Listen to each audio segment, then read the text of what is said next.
कक्षा 9वीं के सभी विद्यार्थियों, आज मैं आपको साइंस का वार्षिक परीक्षा का पेपर बताऊंगा। जो बच्चे वास्तव में एमपी बोर्ड में टॉपर करना चाहते हैं, ये पेपर आप एक बार सोल्व करके जरूर जाइएगा। 100% लिखा पढ़ी गारंटेड मामला है। ठीक है, 60 नंबर का एक ही वीडियो में कवर होगा।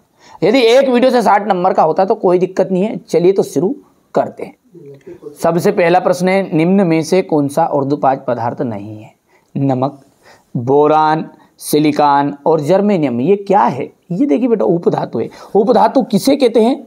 तो उपधातु उन्हें कहते हैं धातु प्लस अधातु। दोनों के जिसमें गुण पाए जाएंगे वो कहलाएगा आपका उपधातु। ठीक है। एटॉम शब्द किसका प्रयोग किसने किया था? जॉन डाल्टन ने किया था। कोशिका में केंद्रक की खोज किसने की थी? ठीक है भैया, तो देखो यहां पर बच्चे बहुत ज्यादा कंफ्यूज रहते हैं। रॉबर्ट ब्राउन ने की थी। अच्छा, रॉबर्ट हुक ने क्या की थी? रॉबर्ट हुक ने की थी कोशिका की खोज। क्या की थी इन्होंने? कोशिका की खोज।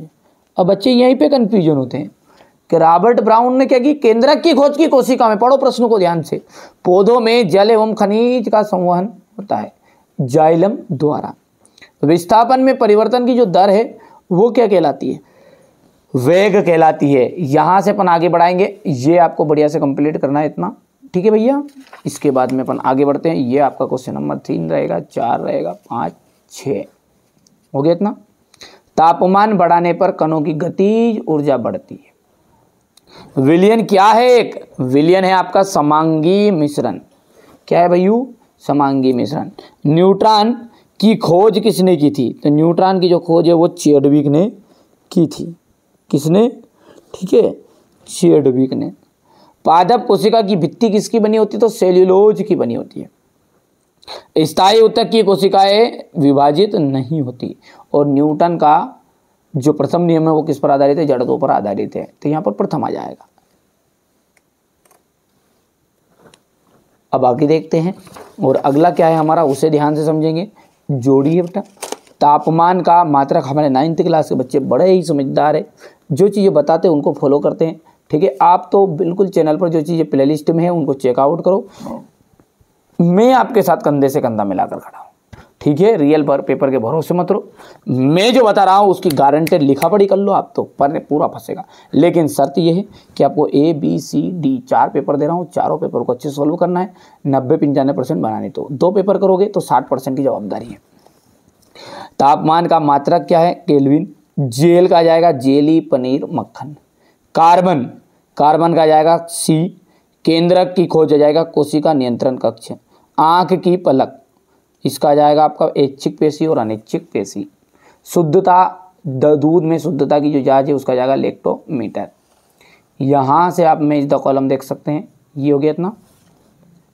हमारे आसपास द्रव्य की कितनी अवस्थाओं में विद्यमान है? द्रव जो है वो 3 अवस्था में विद्यमान है।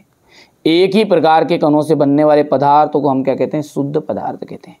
कैल्शियम हाइड्रोक्साइड का जो फॉर्मूला है वो क्या है? कैल्शियम हाइड्रोक्साइड का जो फॉर्मूला है वो हो जाएगा CaOH2।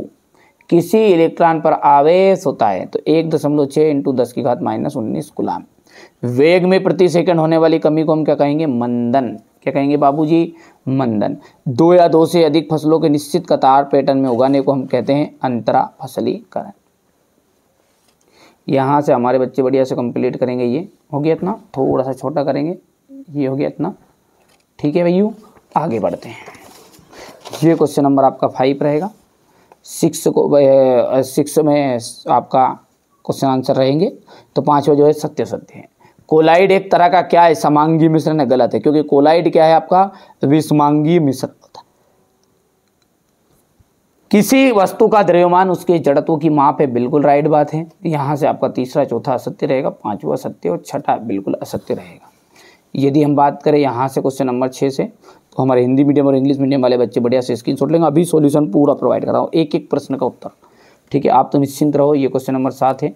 ये क्वेश्चन नंबर 8 रहेगा आपका। हो गया इतना। इसके बाद में रदरफोर्ड से आप क्या समझते हैं? रदरफोर्ड के परमाणु मॉडल की सीमाएं बताइए। कैथोड किरणों के 2 प्रमुख गुण लिखना है। हाइड्रोजन के 3 समस्थानिकों के नाम और संकेत बताइए। 3 कक्षाओं वाले बोर के परमाणु मॉडल का चित्र बताना है। रंध्र क्या कार्य हैं, किन्हीं दो प्रकार के पेशीय रेशों का नामांकित चित्र बनाइए। रेखित पेशी और आरेखित पेशी में अंतर। पौधों में मुख्यतः ऊतक कितने प्रकार के होते हैं, नाम लिखिए। सदिश राशि को परिभाषित कीजिएगा। मंदन को परिभाषित कीजिए, इसका मात्रक आपको देना है। ठीक है। यदि हम बात करें बल का एसआई मात्रक, तो बल का एसआई मात्रक देख लीजिएगा, न्यूटन के गति का तृतीय नियम। यहाँ से आप बढ़िया से, ये क्वेश्चन नंबर 15 हो गया, ये 16 हो गया। यहाँ से आपको क्वेश्चन नंबर 19 हो गया है ना। 19 के बाद में आपको देख लीजिएगा, यहाँ पर आपका हरी खाद क्या है, इसके लाभ लिखना है।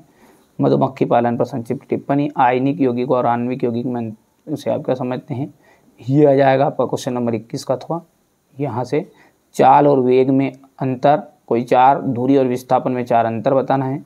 पराध्वनि और पराध्वनि से अनुप्रयोग, अनुप्रस्थ और अनुदैर्घ्य तरंगों में अंतर बताइए। ये तो बेटा अपना पेपर हो गया पूरा, है ना। चलिए अब इसका सॉल्यूशन अच्छे से देखते हैं। तो देखिए यहाँ से अपन पूरा सॉल्यूशन देखेंगे। पहला जो क्वेश्चन है आपका आता है छठा, कि ऊर्ध्वपातन को परिभाषित कीजिए। तो ये हो गया आपका ऊर्ध्वपातन किसे कहते हैं, इसकी परिभाषा और उदाहरण, कि जब किसी ठोस पदार्थ को गर्म करते तो वो बिना द्रव अवस्था में बदले सीधा गैस में बदल जाता है। तो इस घटना को हम कहते हैं, ठीक है, ऊर्ध्वपातन। यानी कि किसी गैस पदार्थ को ठंडा करने पर बिना द्रव में बदले वह ठोस में आ जाएगा। ठीक है भैया। या फिर ठोस को सीधा करेंगे तो वो गैस में बदल जाएगा, बीच में द्रव वाला का काम है ही नहीं, तो वो कहते हैं ऊर्ध्वपातन। उदाहरण के लिए कपूर है। गलनांक और कथनांक में अंतर आपको बताना है। तो देखिए गलनांक और कथनांक में अंतर आप यहाँ से बढ़िया से कंप्लीट करोगे, हो गया। इसके बाद में अपन बात करेंगे, तो ये यहाँ पर आपका हो गया, ये गलनांक और कथनांक में अंतर। क्वेश्चन नंबर जो 7 है वो है कोलाइड के 2 गुणधर्म लिखिए, हो गया।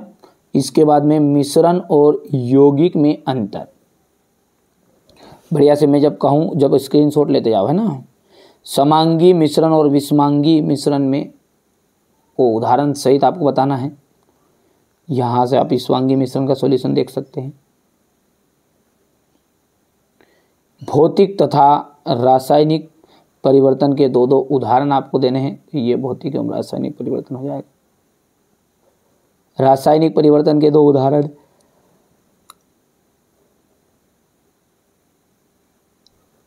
रदरफोर्ड के परमाणु मॉडल की सीमाएं बताइए, हो गया क्वेश्चन नंबर 9। कैथोड किरणें के कोई 2 गुण लिखिए, ये यहाँ से हो जाएगा। कैथोड किरणों के क्या है, कोई 2 गुण लिखना है। हाइड्रोजन के 3 समस्थानिकों के नाम और संकेत लिखने हैं। 3 कक्षाओं वाले बोर के परमाणु मॉडल को चित्र सहित बनाइएगा, ये हो गया इतना। इसके बाद में आ गया रंध्र क्या है, रंध्र के कार्य। यहाँ पर देखिए किन्हीं 2 प्रकार के पेशी रेशों के नामांकित चित्र बताना है। तो ये आपका पेशी रेशा हो गया। यहाँ से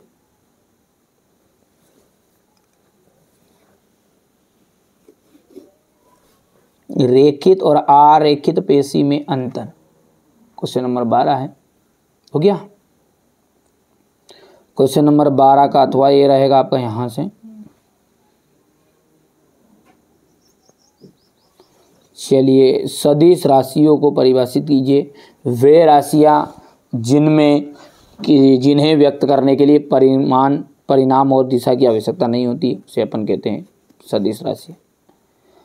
अथवा है मंदन को परिभाषित कीजिए, इसका एसआई मात्रक भी लिखना है आपको।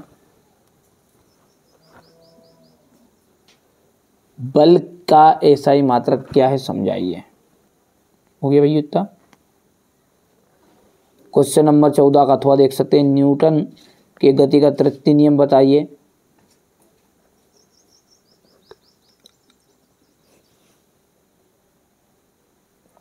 देखो घर्षण के क्या क्या लाभ है। देखो घर्षण के कारण ही हम चल पाते हैं, रुक सकते हैं। घर्षण के कारण ही आग उत्पन्न होती है। घर्षण के कारण ही हम लिख सकते हैं। ठीक है भैया। क्रिकेटर बॉल को कैच करते समय अपने हाथ को पीछे खींचता है, क्यों? गुरुत्वीय त्वरण से आप क्या समझते हो? प्रणोद किसे कहते हैं, इसका मात्रक आपको लिखना है। ये हो गया।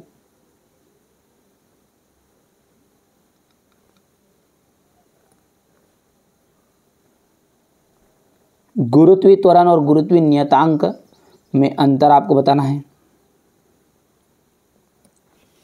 आर्किमिडीज का सिद्धांत क्या तथा अनुप्रयोग लिखिए। ये सिद्धांत हो गया और ये इसके अनुप्रयोग हो गए। पादप कोशिका तथा जंतु कोशिका में कोई 3 अंतर बताना है, तो ये पादप कोशिका और जंतु कोशिका में अंतर हो गया।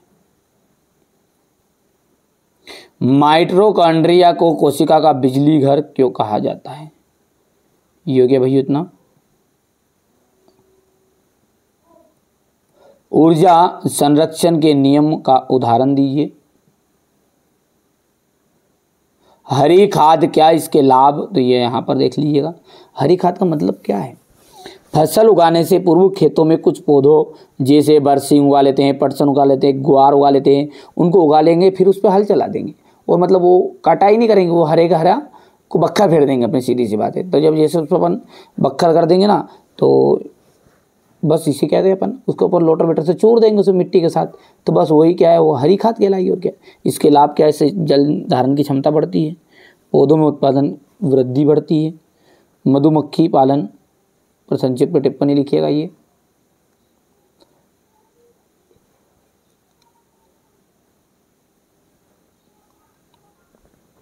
मुर्गी पालन हो गया, फसल पैटर्न हो गया, हो गया। आयनिक तथा आणविक यौगिक किसे कहते हैं? उदाहरण सहित आपको समझाना है। ठीक है भैया, इसके बाद में आगे बढ़ते हैं। ये आपका आयनिक यौगिक हो गया, ये आपका आणविक यौगिक हो जाएगा। यहाँ से हमारे बच्चे अथवा वाले प्रश्न रहेंगे, लिखेंगे ये।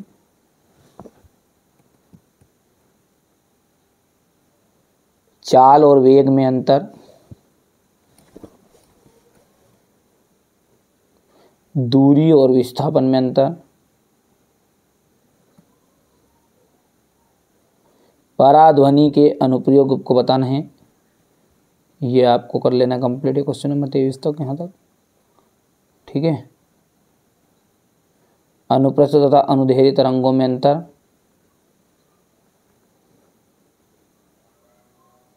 तो ये मैंने आपको पूरा पेपर का सॉल्यूशन बता दिया। ये मैंने आपको सेट ए बताया है।